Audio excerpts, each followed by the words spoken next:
ఉద్యమాల కార్ఖానాగా పిలువబడేటువంటి ఉస్మానియా యూనివర్సిటీ సాక్షిగా వచ్చిన ఆ ప్రశంస ఓ కుంపటిని రాజేసింది. ఎప్పుడో 25-30 ఏళ్ల కిందట గీతమ్మను ప్రేమించాడు, పెళ్లి చేసుకున్నాడు. కానీ ఈ మధ్య ఇంకొక అమ్మాయిని ప్రేమించాడు ముఖ్యమంత్రి గారు. విద్య అనే పేరు కలిగిన అమ్మాయిని ప్రేమిస్తున్నాడు. రాజకీయ పదవుల కోసమో లేకపోతే పైరవీల కోసమో ఓ వ్యక్తి గనక ఆ ప్రశంస చేసి ఉంటే ఇంత అవుట్రేజ్ వచ్చుండేది కాదు. ఊహించారా ఇంతటి అవుట్రేజ్ని మీరు? అసలు సందర్భాన్ని బట్టి సమయాన్ని బట్టి స్పందిస్తూ ఉంటాం. ఆ స్పందన ఇలాగే స్పందించాలి, ఇలాగే ఉండాలి అన్నంత నిక్కచ్చిగా ఉండదు. విద్య అనేటువంటి పదం, దాన్ని ప్రేమకు ముడిపెట్టడం వెనుక సోషల్ మీడియాలో కాసిం వ్యతిరేక వర్గం, కాసిం వైరి వర్గం ఒకటి తయారైంది. కవిత్వంలో చమత్కారం అనే ఒక పద్ధతి ఉంటుంది. బహుశా మరి చమత్కారం తెలిసిన వాళ్ళకి దాని విలువ ఏమో తెలుస్తుంది. ఇంతమంది మేధావులు, ఇంత సాహిత్యం చదువుకున్న వాళ్ళు, ఇంత తెలిసిన వాళ్ళు ఈ పాటి చమత్కారం అర్థం కావట్లేదా సార్ అని. మీ మీద కుట్ర జరుగుతుందా? దళిత సామాజిక వర్గం నుంచి ఈర్ష్యా ద్వేషాల జడివాన కురుస్తుందా? అంటే తమ వర్గాల నుంచి వచ్చిన వాళ్ళని తాము నిలబెట్టుకోవాలనే స్పృహ ఉండదు వాళ్ళకి, కనుక కాలు బట్టి గుంజడానికి ప్రయత్నం చేస్తారు. కేసీఆర్తో మీకు పడలేదు, పొసగలేదు కాబట్టి మీ జిల్లా వాసి అయినటువంటి ముఖ్యమంత్రిని పట్టుపట్టి ఉస్మానియా యూనివర్సిటీకి తెప్పించారు అంటే ఒప్పుకుంటారా? రేవంత్ రెడ్డి గారు నా కులం కాదు, రేవంత్ రెడ్డి గారు నా చుట్టం కాదు, రేవంత్ రెడ్డి గారు నా భావజాలం కాదు. ఒక ప్రిన్సిపాల్గా నేను సంభాషించవలసిన ఒక పద్ధతి ఉంటుంది. ఆ ప్రిన్సిపాల్గా సంభాషించవలసిన పద్ధతిలోనే సంభాషించాను. దానికి భిన్నంగా నేను సంభాషించానని అనుకోవటం. మాట నిలబెట్టుకోకపోతే సీఎం రేవంత్ రెడ్డిని ఇలాగే నిలవేస్తారా? మీరు తప్పించుకుంటారా? ఎవరిని ఉట్టి వదిలిపెట్టను. సందర్భం వచ్చినప్పుడు ఎవరిని వదిలిపెట్టను. కచ్చుకొని కూర్చోండి. మీ అందరి భావతాలు ఉన్నాయి నా దగ్గర చిట్టా.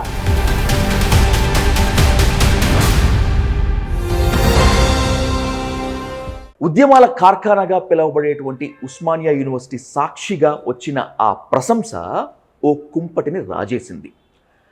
రాజకీయ పదవుల కోసమో లేకపోతే పైరవీల కోసమో ఓ వ్యక్తి గనక ఆ ప్రశంస చేసి ఉంటే ఇంత అవుట్రేజ్ వచ్చుండేది కాదు.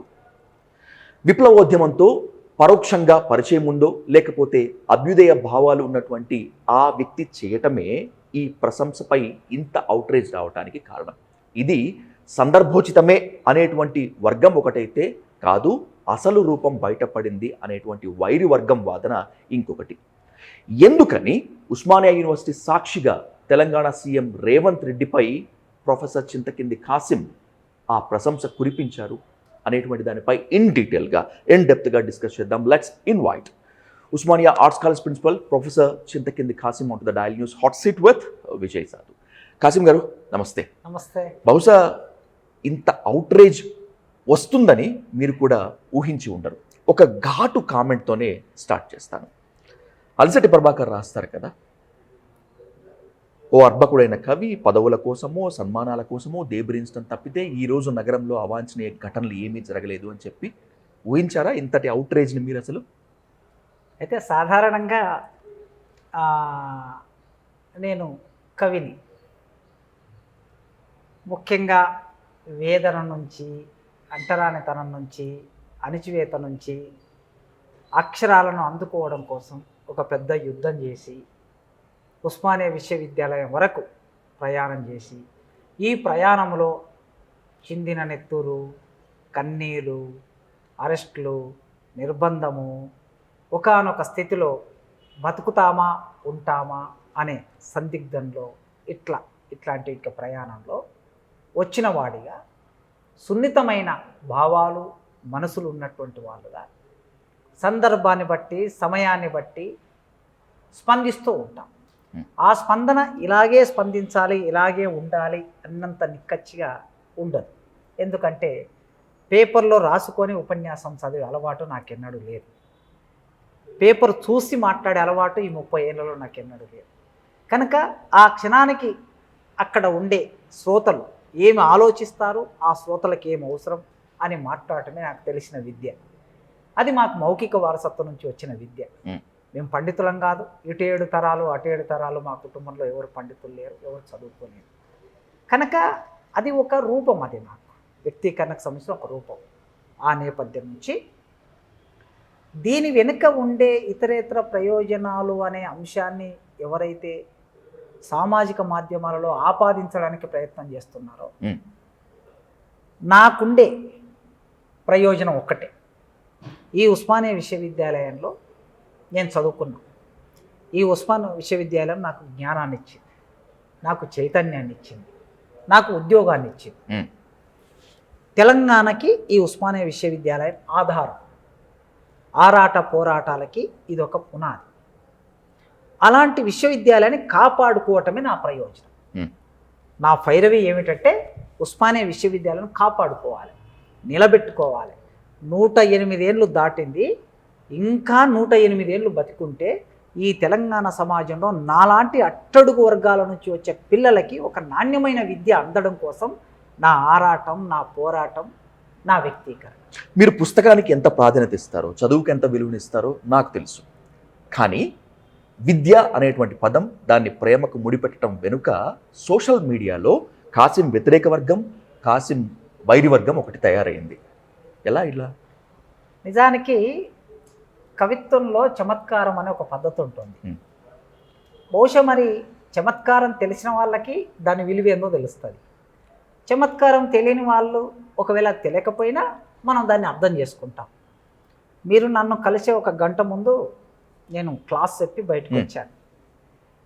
9 to 10:30 క్లాస్ చెప్పాను MA ఫస్ట్ ఇయర్లో. నన్నయ్య గురించి పాఠం చెప్పాను. నన్నయ్య గురించి చెప్పిన పాఠం చెప్తూ ఉన్నప్పుడు ఆయన అవతారిక రాసుకున్నాడు. కావ్య అవతారిక అంటాం దాన్ని, మహాభారతం రాసే ముందు. ఆ కావ్య అవతారికలో ఏముంటుందంటే కృతికర్త, కృతిభర్త, ఇష్టదైవస్థుతి అని 3 అంశాలు ఉంటాయి. నేను అలా చెబుతూ ఉన్నప్పుడు కృతిభర్త ఎవరు సార్ అని అడిగారు పిల్లలు. అడిగితే కవి ఒక కావ్యాన్ని రాస్తాడు, ఆ కావ్యాన్ని రాజుకు అంకితం ఇస్తాడు, అంకితం తీసుకున్న వాళ్ళు కావ్యానికి భర్త అవుతారు అని చెప్పారు. ఒక కావ్యానికి భర్త ఎట్లా అవుతాడు సార్ రాజు అని అడిగారు పిల్లలు అమాయకంగా. అడిగితే దీన్నే చమత్కారం అంటామమ్మా అన్నాను. సరిగ్గా ఇది చమత్కారం అయినట్లు నిన్న మీరు మాట్లాడిన విద్యను ముఖ్యమంత్రి ప్రేమించాడు అనేది కూడా చమత్కారమే సార్. మరి ఇంతగా ఎందుకు మాట్లాడుతున్నారు? మేమైతే మామూలు విద్యార్థులమే కదా, ఇంతమంది మేధావులు, ఇంత సాహిత్యం చదువుకున్న వాళ్ళు, ఇంత తెలిసిన వాళ్ళు, ఈ పాటి చమత్కారం అర్థం కావట్లేదా సార్ అని వాళ్ళు, నా విద్యార్థులే ఒక 40 మంది విద్యార్థులు ఇప్పుడు గంట కిందట నాతో జరిగిన సంవాదంలో ఈ చర్చ మీకు చెప్తాను. Exactly the problem is here. విద్య అనేటువంటి దానిపైనే ఇప్పుడు విపరీతమైనటువంటి చర్చ నడుస్తోంది, అసందర్భమైన చర్చ కూడా నడుస్తోంది అనేటువంటి కామెంట్ ఒకటి ఉంది. విద్య స్త్రీలింగమా అని ఒకరు నిలదీస్తే, అసలు విద్య సరస్వతి మాలతో పోల్చి అవమానించారు అని చెప్పి RSS వాళ్ళు అంటున్నారు, TRS వాళ్ళు ఇంత దిగజారిపోయాడు కాసిం అని చెప్పి అంటున్నారు, కాంగ్రెస్ వాళ్ళు మాత్రం మిమ్మల్ని ఎత్తిన పెట్టుకుంటున్నారు. ఇప్పుడు నేను ఎవరి వైపు నిలబడాలి, మీరు ఎవరి వైపు తీసుకుంటారు? నాకు అదే సందేహం. ఏమిటంటే RSS వాళ్ళు నన్ను గత 30 ఏళ్ళుగా టార్గెట్ చేశారు, నా వీణ హత్యాయత్నం చేశారు, చంపడానికి ప్రయత్నం చేశారు, చావు బతుకుల నుంచి బయటపడ్డాను. నేను మాట్లాడిన అంశంలో సరస్వతిని అవమానించాడు అని వాళ్ళు రాస్తున్నారు. తర్వాత TRSకు సంబంధించిన కొందరు మేధావులు లేదా వాళ్ళ IT సెల్ను చూసినటువంటి వాళ్ళు ఉద్దేశపూర్వకంగా నేను మాట్లాడిన వీడియోను కొన్ని లక్షల మంది చూసే విధంగా, 24 గంటలు గడవక ముందే కొన్ని లక్షల మంది చూసే విధంగా దాన్ని ట్రోల్ చేశారు, ట్రెండింగ్లో పెట్టారు వాళ్ళకుండే శక్తి సామర్థ్యాల వలన. ఇక నా ఎదుగుదలను చూసి ఓర్వలేని వాళ్ళు, ఒక నల్లమల్ల అడుగుల్లో అంటరాని మాదిగ గూడెంలో పుట్టి ఇంత దూరం ప్రయాణం చేసి ఇంత చిన్న వయసులో ఈ సమాజంలో ఈ గుర్తింపు తెచ్చుకోవటం ఇష్టం లేని వాళ్ళు, నేను మాట్లాడే మాటని ఇష్టపడని వాళ్ళు, ఈర్ష్యతో ద్వేషంతో నా మీద విమర్శ చేస్తూ ఉన్నారు. ఈ ముగ్గురులో ఎవరు కరెక్టు అని మీరు తెలుసుకోండి అని అడుగుతున్నాను నేను ఇప్పుడు. TRS సంబంధించినటువంటి కొందరు మేధావులు కరెక్టా మాట్లాడుతున్నది, RSS వాళ్ళు కరెక్టా, లేకపోతే ప్రజాస్వామికవాదులని, అభ్యుదయవాదులని, ప్రగతిశీలులని ముద్రలు వేసుకొని మాట్లాడుతున్న మీరు కరెక్టా? మీ ముగ్గుట్లో ఎవరు తేల్చుకుంటే అప్పుడు నేను మీకు సమాధానం చెప్తాను. అంటే ముగ్గురికి ఉమ్మడి శత్రువు ఒక్కడే అంటే ఈ ఉమ్మడి శత్రువు ఎంత బలవంతుడో అర్థం చేసుకోవాలి. కనుక నేను ఎంత బలవంతుడు అనే విషయం నాకు అర్థమైంది. రాజకీయాల్లోంచి వివాదం పుడుతుంది, ఇది కామనే కాసిం గారు. వివాదానికి రాజకీయం అంటుకుంది. కానీ మీ వివాదంలో రాజకీయం మాత్రమే కాకుండా దళిత సామాజిక వర్గాల నుంచి కూడా మీకు అవుట్రేజ్ వస్తుంది. సోషల్ మీడియాలో చాలామంది దళిత మేధావులు, దళిత ప్రజాస్వామిక వాదులుగానే మిమ్మల్ని కార్నర్ చేస్తున్నారు. ఎందుకని ఈ రకమైనటువంటి ఇది? సహజంగా ఇవాళ ఉదయం ఒక ప్రముఖ కవి ఫోన్ చేశాడు నాకు. ఇంటి నుంచి వస్తుంటే 8 గంటల అప్పుడు ఫోన్ చేశాడు. చెప్పాడు, కాసిం గారు, అట్టడుగు వర్గాలలో చైతన్య రాహిత్యం ఉంటుంది, అవిద్య ఉంటుంది. తమ వర్గాల నుంచి వచ్చిన వాళ్ళని తాము నిలబెట్టుకోవాలని స్పృహ ఉండదు వాళ్ళకి. కనుక కాలు బట్టి గుంజడానికి ప్రయత్నం చేస్తారు. అది వాళ్ళ తప్పు కాదు. వాళ్లకు విద్య లేకపోవటం, చైతన్యం లేకపోవటం, మన వాడిని నిలబెట్టుకోవాలి అనేటటువంటి అవగాహన లేకపోవటం వలన కాలు బట్టి లాగుతూ ఉంటారు. మన వాళ్ళే మన మీద విమర్శ పెడతారు. మన ఎదుగుదలను చూసి ఓర్చుకోలేకపోతారు. ఈ విమర్శ వెనుక ఈర్ష్య ఉంటుందా? కళ్ళలో నిప్పులు పోసుకుంటారు. ఓకే, ఇట్లాంటి మాటలు చెప్పి ఆయన ఏమన్నాడంటే, మీరు గుండె చెదరకండి, మీరు భయపడకండి, బాధపడకండి, మీరు చేస్తున్న పని చాలా మంచి పని. ఎవరైతే ఉద్యమకారులని చెబుతున్నారో, ఫేస్బుక్లకి, సోషల్ మీడియాలకి పరిమితమై ఇళ్లల్లో కూర్చొని రాసే ఉద్యమకారులు ఎవరైతే ఉన్నారో, ఆ ఉద్యమకారులు ఎవరు ఉస్మానియా యూనివర్సిటీని మార్చలేరు. ఉద్యమాలు పెద్ద ఎత్తున ప్రజా ఉద్యమాలు కదిలినప్పుడు ప్రభుత్వాల మెడలు వంచి సమాజాన్ని మార్చి, సమాజంలో మౌలిక మార్పు తీసుకొచ్చి వ్యవస్థల్ని మార్చిన సందర్భాలు చాలా ఉన్నాయి. అలాంటి ఉద్యమాలు చేయలేని వాళ్ళు ఇళ్లల్లో పండుకొని ఇలాంటి కామెంట్లు మీ మీద చేస్తున్నారు. మీరు మన విద్యార్థులకి మీ చేతనైనంత సహాయం, మీ చేతనైనంత పద్ధతిలో ఉస్మానియా విశ్వవిద్యాలయాన్ని నిలబెట్టే ప్రయత్నం చెయ్యండి, మీరు మాత్రమే చేయగలరు అని ఒక సాంత్వన ఇచ్చాడు, ఒక ఆశ్వాసాన్ని ఇచ్చాడు అక్కడ.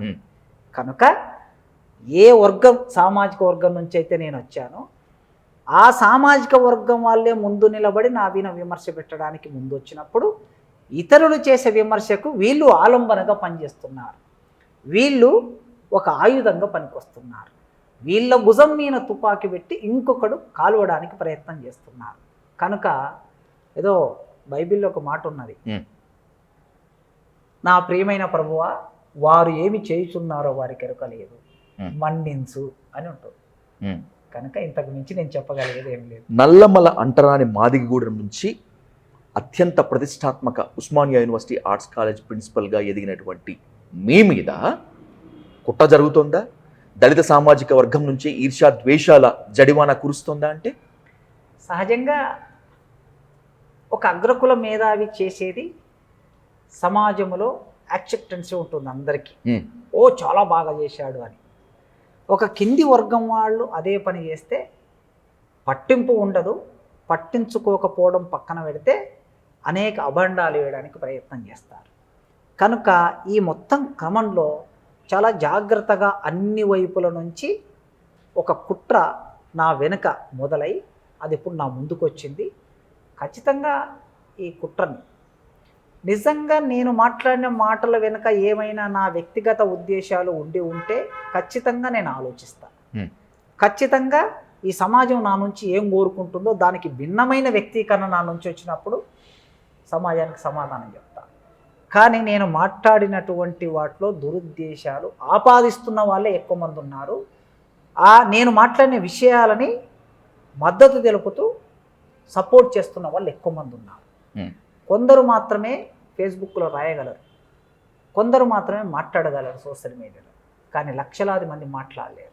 నేను ఆ వేదిక మీద మాట్లాడుతున్నప్పుడు నా ముందు 5,000 మంది నా విద్యార్థులు ఉన్నారు, నా యూనివర్సిటీ విద్యార్థులు ఉన్నారు. నేను మాట్లాడేది సరైంది కాదు అనుకుంటే నా విద్యార్థులు స్పందించరు. 22 ఏళ్ళుగా ఇక్కడ టీచర్గా ఉన్నా, నేను ఎట్లా మాట్లాడితే నా విద్యార్థులు ఏం స్పందిస్తారో నాకు ఎరికే. నా విద్యార్థులు నేను మాట్లాడే ప్రతి మాటకు స్పందించారంటే నేను నా విద్యార్థుల కోసం మాట్లాడినా, నేను నా యూనివర్సిటీ కోసం మాట్లాడినా, నేను తెలంగాణ సమాజం కోసం మాట్లాడినా.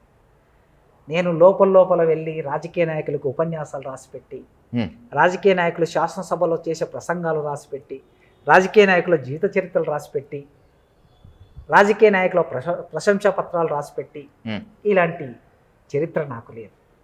ఏదున్నా ఫేస్ టు ఫేస్ మాట్లాడేది నాకు తెలుసు.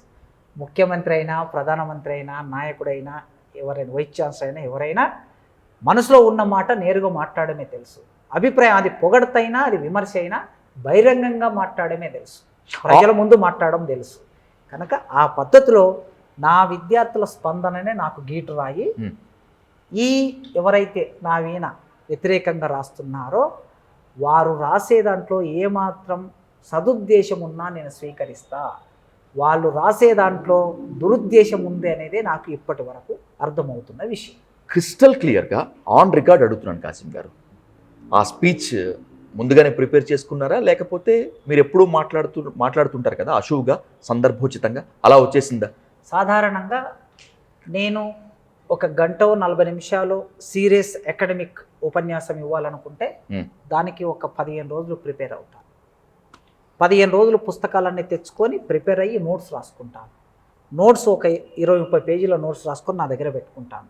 వేదిక మీదకి వెళ్ళిన తర్వాత నోట్స్ చూసి మాట్లాడాను, నేను నోట్స్ చూడకుండా మాట్లాడతాను. అంటే ఆ అకాడమిక్ ఉపన్యాసాన్ని లేదా ఒక సామాజిక ఉపన్యాసాన్ని, ఒక రాజకీయ ఉపన్యాసాన్ని ఇవ్వడానికి కావలసిన మెటీరియల్ అంతా సేకరించుకుంటా, కానీ చూడకుండా మాట్లాడతా. అది నాకున్న శైలి. కానీ నిన్న జరిగిన ఆ మీటింగ్కు ఎలాంటి ప్రిపేర్నెస్ లేదు, ఎలాంటి నోట్స్ లేదు, అవసరం కూడా లేదు. ఒక ఆర్ట్స్ కాలేజ్ ప్రిన్సిపాల్గా ఒక ప్రోటోకాల్ ప్రకారము ఆ వేదిక మీద 4 మాటలు మాట్లాడవలసిన అవసరం ఉంటుంది. ఒక ప్రిన్సిపాల్గా నేను సంభాషించవలసిన ఒక పద్ధతి ఉంటుంది. ఆ ప్రిన్సిపాల్గా సంభాషించవలసిన పద్ధతిలోనే సంభాషించాను. దానికి భిన్నంగా నేను సంభాషించానని అనుకోవటం లేదు. నేను ఆ వేదిక దిగి ప్రిన్సిపాల్ సీటు నుంచి బయటకు వస్తే నా సంభాషణ ఇంకోలా ఉంటుంది. అంటే ఇదేమి ముందు మాట్లాడిన దానికి తర్వాత మాట్లాడిన దానికి వైరుధ్యమే ఉండదు. భావాల్లో మార్పు ఉండదు, అభిప్రాయాల్లో మార్పు ఉండదు, విషయంలో మార్పు ఉండదు. రూపానికి సంబంధించిన అంశం మాత్రమే. ఆ రూపానికి వేదిక మీద నేను వ్యక్తం చేసిన రూప సంబంధమైన విషయం చుట్టే ఈ చర్చ జరుగుతుంది. ఇప్పుడు మీరు అన్నారు కదా, చమత్కారంగా మాట్లాడిన విద్య అనే మాట మీద చర్చ జరుగుతుంది తప్ప నేను అందులో ఏమడిగాను? 1000 కోట్ల జీవో ఇవ్వటం మాత్రమే కాదు, మీరు 1000 కోట్ల జీవో ఇచ్చారు, కానీ ఈ పనులు సరిగ్గా నెరవేరకపోతే దానివల్ల ఫలితం ఉండదు. 24 నెలల్లో ఈ పని పూర్తి కావాలని చెప్పాను. ఎందుకన్నాను? 36 నెలల్లో ప్రభుత్వం అంటే ఇంకా 3 ఏళ్ళు ప్రభుత్వానికి అవకాశం ఉంటుంది కనుక 24 నెలల్లో మీరు పూర్తి చేయాలని ఒక మాట మాట్లాడు. రెండో మాట, భవనాలు రంగురంగుల భవనాలు నిర్మాణం అయితే సరిపోదు, నాణ్యమైన విద్య బోధించడానికి 1000 టీచింగ్ పోస్టులు ఖాళీ ఉన్నాయి, వెంటనే టీచింగ్ పోస్టుల ఖాళీకి సంబంధించి మీరు ప్రకటన చేయాలి వేదిక మీద అని అడిగాను. ఏ వైస్ ఛాన్సలర్, ఏ ప్రిన్సిపాల్, ఏ ప్రొఫెసర్ వేదిక మీద ఒక ముఖ్యమంత్రిని అడిగిన దాఖలాలు ఎక్కడ లేవు. అడిగాను. అడిగి దాని వెంటనే ఏమన్నానంటే, రిక్రూట్మెంటు పారదర్శకంగా ఉండాలంటే మీ ఎమ్మెల్యేలు, మీ ఎంపీలు, మీ మంత్రుల జోక్యం ఉండకూడదు అన్నాను. దానికి స్పందించిన ఆయన, రిక్రూట్మెంట్ మీరు ఇమీడియట్గా మొదలు పెట్టుకోండి, మీకు పూర్తి అధికారాలు ఉన్నాయి. ఏ ఎమ్మెల్యే, ఎంపీ, మంత్రి అయినా జోక్యం చేసుకుంటే వాళ్ళ ఉద్యోగం తీసేస్తాను నేను. ఒకవేళ అట్లా జోక్యం చేసుకొని ఎవరికైనా ఉద్యోగం వస్తే వాళ్ళు క్లాస్ రూమ్ను చెడగొడతారు, పిల్లల్ని చెడగొడతారని ముఖ్యమంత్రి మాట్లాడండి. వీటి మీద కదా చర్చ జరగాల్సింది. ఎగ్జాక్ట్లీ చర్చ జరగాల్సింది 1000 కోట్లను ఎట్లా ఖర్చు పెట్టాలనే విషయం మీద జరగాలి. దాదాపు 7-8 నిమిషాల పాటు సాగినటువంటి మీ స్పీచ్ లో మిగతాదంతా వదిలేసి కేవలం విద్య, ప్రేమ, రేవంత్ రెడ్డి ఇది మాత్రమే పట్టుకున్నారు. అంటే రూపం మీద చర్చ చేస్తున్నారు. నేను వేసుకున్న బట్టల మీద, నేను వేసుకున్న చెప్పుల మీద, నేను పెట్టుకున్న కళ్ళద్దాల మీద చర్చ చేసినట్లే నా మెదడులో ఉండే భావం మీద చర్చ చేయనట్లు నా రూపం మీద, మాట్లాడిన రూపం మీద చర్చ చేస్తున్నారు, సారం మీద కాదు. కనుక ఈ రూపవాదులకి నిజంగా మన ఇద్దరం మిత్రులం కనుక ఈ సంభాషణ కొనసాగిస్తున్నాం. ఈ రూపవాదులకి చేసే విమర్శకి సమాధానం చెప్పవలసిన అవసరం కూడా లేదు. సారం మీద ఎంతైనా మనం సంవాదం నడపచ్చు. అట్లంటే ఎవరైనా అర్థం చేసుకోవచ్చు, మేధావులైన వాళ్ళు. రూపం సారం వేరువేరు ఉంటాయా అని. రూపం సారం వేరువేరు ఉండవు. మా త్రిపురనేని సార్ గారు చెప్పారు, టీఎంఎస్ మధుసూదన్ రావు గారు, రూపం సారం సాహిత్యంలో వేరువేరు ఉండవు, రూపం అనేది ఎప్పుడైనా సారాన్ని ఆశ్రయించి ఉంటుంది అన్నాడు. ఓకే, సారాన్ని ఆశ్రయించే ఉంటుంది, రూపం వేరుగా ఉండదు. కనుక నా సారాన్ని వ్యక్తం చేసే రూపం మీద చర్చ చేయకండి, సారం మీద చర్చ చేయండి, ఎంతకైనా చర్చకు దిగుతాం. రైట్. ఇది సోషల్ మీడియాలో వస్తున్నటువంటి అవుట్రేజ్ పైన ఇప్పటిదాకా డిస్కస్ చేస్తున్నాం. Let's coming to the political way. I want need more clarity Kasim గారు మీ నుంచి. విమర్శలు అనుకోండి, ఆరోపణలు అనుకోండి, వీటన్నిటిని ప్రశ్నలుగా సంధించుకుంటే తొలి ప్రశ్న, తెలంగాణకు ఆయువు పట్టు, ప్రాణాధారం, జీవాధారం ఉస్మానియా యూనివర్సిటీ.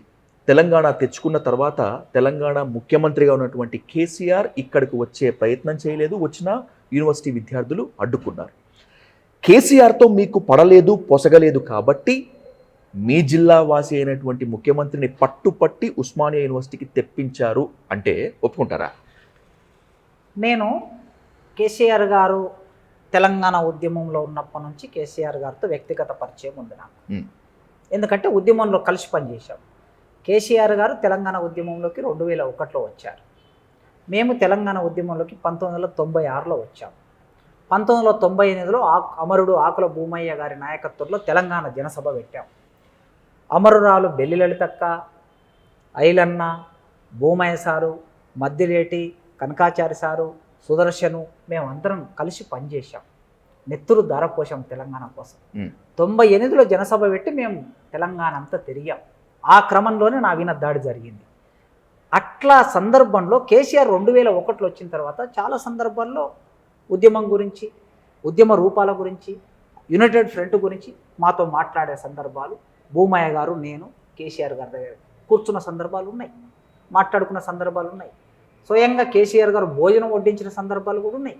ఓకే, అయితే ఆ ఉద్యమ సందర్భంలో మేము అట్లా కొనసాగిన తర్వాత తెలంగాణ రాష్ట్రం ఏర్పడితే ఉస్మానియా విశ్వవిద్యాలయం బాగుంటుంది అని ఉపన్యాసాలు ఇచ్చాను నేనే, ఇక్కడ విద్యార్థిగా, ఇక్కడ టీచర్గా.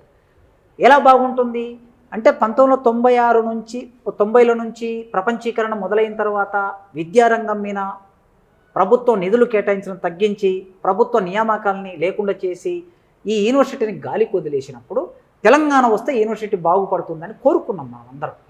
కోరుకున్న తర్వాత తెలంగాణ ఏర్పడింది 2014లో. ఏర్పడిన తర్వాత ముఖ్యమంత్రి గారు దీనికోసం చెయ్యాలి అని నేను చాలా సందర్భాల్లో మాట్లాడాను. 2014 నుంచి మొదలు పెడితే వరుస పెట్టి మాట్లాడాను. విద్యారంగం మీదే కాన్సన్ట్రేట్ చేసి కాకతీయ యూనివర్సిటీలో మాట్లాడాను, ఉస్మానియా యూనివర్సిటీలో మాట్లాడాను, మహాత్మా గాంధీ, పాలమూరు, శాతవన్ అన్ని యూనివర్సిటీలో మాట్లాడాను. యూనివర్సిటీ మీద బడ్జెట్ కేటాయించాలి, బ్లాక్ గ్రాంట్ ఇవ్వాలి, ఖాళీ పోస్టును భర్తీ చేయాలి అని నేను మాట్లాడాను. మాట్లాడితే విస్తృతంగా ప్రచారం అవుతుంది, విద్యార్థులు వస్తున్నారు, యువజనులు వస్తున్నారు, చర్చ మొదలైంది, పత్రికల్లో వస్తుంది, సోషల్ మీడియాలో వస్తుంది. అప్పుడు కేసీఆర్ గారు నాకు తెలిసిన ఒక మిత్రుడికి చెప్పి, ఎందుకు ఆయన ప్రభుత్వానికి వ్యతిరేకంగా మాట్లాడుతున్నాడు, ఆయన ప్రొఫెసర్ కదా, పాఠం చెప్పుకోమనండి క్లాస్ రూమ్లో, లేకపోతే ఇబ్బందులకు గురి అవుతాడు అని చెప్పి పంపించాడు. ఇట్స్ సీరియస్ వార్నింగ్ అంతే కదా. ఇస్తే నేను చెప్పాను, ఒకవేళ కేసీఆర్ గారు ముఖ్యమంత్రిగా ఉండి ఇప్పుడు నన్ను మాట్లాడొద్దు అంటున్నాడు. అంతకుముందు తెలంగాణ ఏర్పడడం కన్నా ముందు చంద్రబాబు నాయుడు ముఖ్యమంత్రి, రాజశేఖర రెడ్డి ముఖ్యమంత్రి, కిరణ్ కుమార్ రెడ్డి ముఖ్యమంత్రి, రోషయ్య ముఖ్యమంత్రి, 4 ముఖ్యమంత్రులు ఉన్నారు. ఈ 4 ముఖ్యమంత్రులు కూడా కాసిం మాట్లాడొద్దు, కోదండరాం మాట్లాడొద్దు, చక్రపాణి మాట్లాడొద్దు అని అనుకుంటే తెలంగాణ వచ్చేదేనా సార్ అని అడిగిన నేను, నా దగ్గరికి వచ్చిన మనిషితో అడిగితే, నీ ఇష్టం, నేను చెప్పిన అన్నాడు. అయిపోయిందట సార్. ఇది అయిపోయినటువంటి నెల రోజులకి నేను విప్లవ రచయితల సంఘం కార్యదర్శిని అయ్యాను. కార్యదర్శి అయినటువంటి వారం రోజులకి నన్ను అరెస్ట్ చేసి యూఏపీఏ కేసు పెట్టి దేశద్రోహం కేసు మోపి జైల్లో పెట్టారు. ఏమడిగానండి నేను? యూనివర్సిటీకి నిధులు అడిగాను, విద్యారంగానికి నిధులు అడిగాను, క్వాలిటీ ఎడ్యుకేషన్ అడిగాను. నన్ను తీసుకెళ్ళి అక్కడ జైల్లో పెట్టారు. మరి కేసీఆర్ గారికి నాకు వైరుధ్యం ఏమిటి? వ్యక్తిగత వైరుధ్యం. వారు ముఖ్యమంత్రి, వారు తలుసుకుంటే ఏమైనా చేయవచ్చు.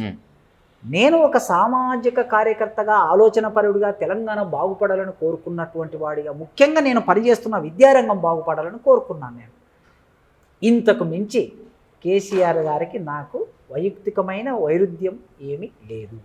ఇక రేవంత్ రెడ్డి గారు అంటారా? రేవంత్ రెడ్డి గారు నా కులం కాదు, రేవంత్ రెడ్డి గారు నా చుట్టం కాదు, రేవంత్ రెడ్డి గారు నా భావజాలం కాదు. ఆయన మీ జిల్లా వాసి, మీ నల్లమల్ల, కేవలం నా నియోజకవర్గం ఆయన నియోజకవర్గం ఒకటి, మావి పక్క మండలాలు. ఇంతకు మించినటువంటిది ఏమీ లేదు. చాలా సందర్భాల్లో ఉద్యమాల్లో కలిసి వేదికలు పంచుకున్నాం. పుస్తకావిష్కరణ సభలకు వచ్చాడు ఆయన, ఎమ్మెల్యేగా వచ్చాడు, ఎంపీగా వచ్చాడు. ఢిల్లీలో మేము వర్గీకరణ కోసం, మందకృష్ణ నాయకత్వంలో వర్గీకరణ కోసం ఒక 10,000 మంది విద్యార్థులు సభ చేస్తే ఆ సభలోకి వచ్చాడు. ఇట్లా సభల్లో కలుసుకుంటున్నాం. కనుక సభల్లో నాకు చాలామంది రాజకీయ నాయకులు కలుస్తారండి. హరీష్ రావు గారు కలిశారు, కేటీఆర్ గారు కలిశారు, కేసీఆర్ గారు కలిశారు, ఇవాళ ఉన్న మంత్రులు అందరూ వివిధ సందర్భాల్లో వేదికల్లో ఉన్నటువంటి వాళ్ళు.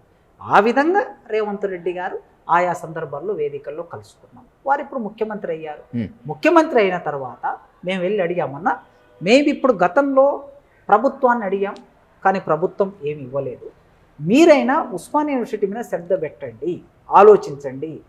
ఆ విశ్వవిద్యాలయాన్ని కాపాడితే తెలంగాణ సమాజం అంతా జ్ఞానవంతమైన సమాజంగా మారుతుంది. 12,000 గ్రామ పంచాయతీలు ఉంటే ప్రతి గ్రామం నుంచి ఒక విద్యార్థి ఉంటాడు ఇక్కడ ఖచ్చితంగా. మీరు ఓయూకు చేస్తే తెలంగాణకు మొత్తం చేసినట్లు లెక్క కనుక ఉస్మానియా విశ్వవిద్యాలయాన్ని కాపాడండి అని మేము అడిగాం. అడగనే ఆయన ఒప్పుకున్నాడు. ఒప్పుకొని వచ్చి మనం చూసాము ఈ 3 నెలల కాలంలో 1000 కోట్ల నిధులు ఇచ్చాం. అంతకు మించి ముఖ్యమంత్రి గారితో కానీ కాంగ్రెస్ పార్టీతో కానీ ఎలాంటి సంబంధాలు నాకు లేవు. కాంగ్రెస్లో పదవులు పొందేందుకు, కాంగ్రెస్లో పైరవీలు చేసేందుకే ఉస్మానియా ఆర్ట్స్ కాలేజ్ సాక్షిగా సీఎం రేవంత్ రెడ్డిని పిలిపించి పాలమూరు ముద్దుబిడ్డ, నల్లమల్ల ముద్దుబిడ్డ అని చెప్పి ప్రొఫెసర్ కాసిం జోకాడు అని చెప్పి అంటున్నారు. అంటే 30 ఏళ్ళ నా చరిత్ర, నా ప్రయాణం తెలిసిన ఎవరైనా ఇలా మాట్లాడతారా అని ఒక ప్రశ్న వేసుకుంటే, నేను ఒకవేళ అనుకుంటే నాకు ఒకవేళ పదవులే కావాలనుకుంటే ఏనాడు ఏదైనా పదవి తెచ్చుకోగలను నేను. అది నాకు పెద్ద విషయం కాదు. కానీ నేను నమ్ముకున్న విశ్వాసాలు, విలువలు కొన్ని ఉన్నాయి. ఆ విలువల ప్రకారం నేను పనిచేసుకుంటూ వెళ్తున్నాను. పనిచేసుకుంటూ వెళ్ళే క్రమంలో కాంగ్రెస్ పార్టీ అయినా, టీఆర్ఎస్ పార్టీ అయినా, బీజేపీ పార్టీ అయినా, ఏ పార్టీలైనా పార్లమెంటరీ పార్టీలన్నీ నా దృష్టిలో ఒకటే. ఈ పార్లమెంటరీ పార్టీలు మొత్తం ఈ సమాజాన్ని, వ్యవస్థని సమూలంగా మార్చగలిగిన శక్తి పార్టీలకు లేదు. ఉన్న వ్యవస్థని యథాతథ స్థితిలో కొనసాగించేది మాత్రమే చేయగలుగుతాయి. కానీ ఇన్ని పరిమితులున్నా నేను నాకుండే మొదలే చెప్పాను, నేను ఉస్మానియా విశ్వవిద్యాలయం బాగుపడటం నా ప్రయోజనం అండి. ఆ ప్రయోజనం కోసం ముఖ్యమంత్రిని కలుస్తా, ఈ తెలంగాణ రాష్ట్ర పౌరుని, నేను భారతదేశ పౌరుణ్ణి, ఉస్మానియా యూనివర్సిటీ ప్రొఫెసర్ని, నేను ఎవరినైనా కలిసే హక్కు నాకుంది. భారతదేశ ప్రధానమంత్రిని కలుస్తా, రేవంత్ రెడ్డిని కలుస్తా, కేసీఆర్ని కలుస్తా, హోంశాఖ మంత్రిని కలుస్తా, ఎవరినైనా కలిసి నా యూనివర్సిటీలో నా విద్యార్థులు చదువుకుంటున్న విద్యార్థులకి నేను చేయగలిగినటువంటి పని ఏదైనా ఉపయోగపడుతుందా దానికోసం చేస్తా. ఎందుకంటే నైజాం పరిపాలించే కాలంలో ఆయన గుర్రాలని కట్టేయడం కోసం ఏర్పాటు చేసుకున్న రేకుల షెడ్యూళ్ళు, హాస్టళ్ళు, ఆ రేకుల షెడ్డు లాంటి హాస్టల్లో నా పిల్లలు చదువుకుంటున్నారండి. నా బిడ్డ అయినా, నా కొడుకైనా, ఇటు చదువుకునే పిల్లలైనా నాకు పిల్లలే వాళ్ళందరూ. నా పిల్లలు ఒక రేకుల షెడ్డుల్లో వర్షం వస్తే నీళ్ళు వస్తాయి, చలి వస్తే చలి పెడుతుంది, ఎండాకాలం ఎండ కొడుతుంది, సరైన బాత్రూములు ఉండవు. మరి ఆ పిల్లలకి ప్రైవేట్ యూనివర్సిటీలలో, విదేశాలలో ఉన్న మంచి మంచి బాత్రూములు, మంచి మంచి హాస్టల్ గదులు, చదువుకోవడానికి వాతావరణం ఉన్నట్టు నా తెలంగాణ పేద పిల్లలకి, ఎస్సీ ఎస్టీ బడుగు బీసీ బడుగు వర్గాల పిల్లలకి ఎందుకు ఉండకూడదు? ఉండాలంటే ఏం జరగాలి? ప్రభుత్వమే చేయాలి ఈ పని. యూనివర్సిటీ చేయలేదు. ప్రభుత్వం చేయాలంటే ఎవరిని కలవాలి? నేను రేవంత్ రెడ్డి ముఖ్యమంత్రి ఎవరుంటే వాళ్ళని కలవాలి. నేను గతంలో కేటీఆర్ని కానీ కలవడానికి అనేక రకాల ప్రయత్నం చేశాను, యూనివర్సిటీకి నిధులు ఇవ్వమని. స్వయంగా ఆనాడు ఎంతోమంది ప్రైవేటు కాలేజీ యాజమాన్యాల సంఘం ఉంటే ఆ సంఘానికి అధ్యక్షుడు ఉన్నటువంటి వ్యక్తి ద్వారా, ప్రకాష్ అనే ఒక వ్యక్తి ద్వారా కేటీఆర్ గారికి ఒక్కసారి యూనివర్సిటీకి రమ్మనండి, తీసుకురండి, మీరు పరిస్థితులు చూడండి, దీని గురించి ఆలోచించండి అని చెప్పాడు. వాళ్ళు కలవలే, వాళ్ళు రాలే. ఇవాళ ముఖ్యమంత్రిని కలవగలిగాడు కనుక ఆయనను తీసుకొచ్చి ఎప్పుడో 100 ఏళ్ల కిందట కట్టినటువంటి భవనాలు ఉన్నాయి ఇక్కడ. ఆ భవనాలు కూలిపోయి శిథిలావస్థలో ఉన్నాయి. శిథిలావస్థలు ఉన్న భవనాలను బాగు చేసుకోవాలంటే కొత్త భవనం నిర్మాణం చేయాలి. నిర్మాణం చేయాలంటే ముఖ్యమంత్రి ఇక్కడ రావాల్సిందే, చూడవలసిందే, నిధులు కేటాయించవలసిందే. అదేవిధంగా ఈ విశ్వవిద్యాలయంలో 2500 ఎకరాల భూమి ఎన్నడో ఆనాటి నైజాం ప్రభుత్వంలో ఇచ్చారు వాళ్ళు. 25 ఎకరాల భూమి ఆక్రమణలకు గురైపోయి ఇప్పుడు కేవలం 1600 ఎకరాలు 1400 ఎకరాలు మిగిలింది. మరి ఈ భూమి ఇది మిగిలింది కదా, ఈ మిగిలిన భూమినైనా ఇప్పుడు రక్షించుకోకపోతే, ఇది భూమి అనేది హైదరాబాద్లో చాలా మారిపోయింది, ఖరీదుగా మారిపోయింది. రేపు ఎవరైనా వచ్చి ఆక్రమించవచ్చు ఈ భూమి. ఇప్పటికే చాలా అన్యాక్రాంతం అయిపోయింది. అందుకే దీనికి ప్రహారీ గోడ చుట్టూ నిర్మాణం చేసి ఈ భూమిని కాపాడవలసిన బాధ్యత కూడా ప్రభుత్వం మీదే ఉన్నది. అందుకే ముఖ్యమంత్రి దగ్గరికి వెళ్ళాము, ముఖ్యమంత్రితో మాట్లాడాము, ఆయన తీసుకొచ్చాము. ఇక్కడ ఈ యూనివర్సిటీ కోసం ఎవరేం చేశారు అనేటటువంటిది చర్చకు వస్తే మనం మాట్లాడుకోవచ్చు. ఎన్నైనా ఏమి చెయ్యకుండా యూనివర్సిటీ బాగుపడితే, ఇక్కడ క్వాలిటీ ఎడ్యుకేషన్ వస్తే, ఇక్కడున్న ఎస్సీలు ఎస్టీలు బీసీ పిల్లలు మంచి క్వాలిటీ ఎడ్యుకేషన్ చదివి మెడికల్ లాంటి పిల్లలు తయారైతే, ప్రైవేటు ఎక్కడెక్కడో చదువుకుంటున్నటువంటి అగ్రకులాల పిల్లలు ఉంటారు కదా, ఆ పిల్లలకి పోటీ వస్తే, ఆ పోటీలో వీళ్ళు ఉన్నత స్థానాల్లో వస్తే అనే భయం పట్టుకున్న వాళ్ళు నా మీద మాట్లాడతారు. కనుక నా పిల్లలకి క్వాలిటీ ఎడ్యుకేషన్ ఎట్లా అందుతుందో, నా కన్న బిడ్డలకి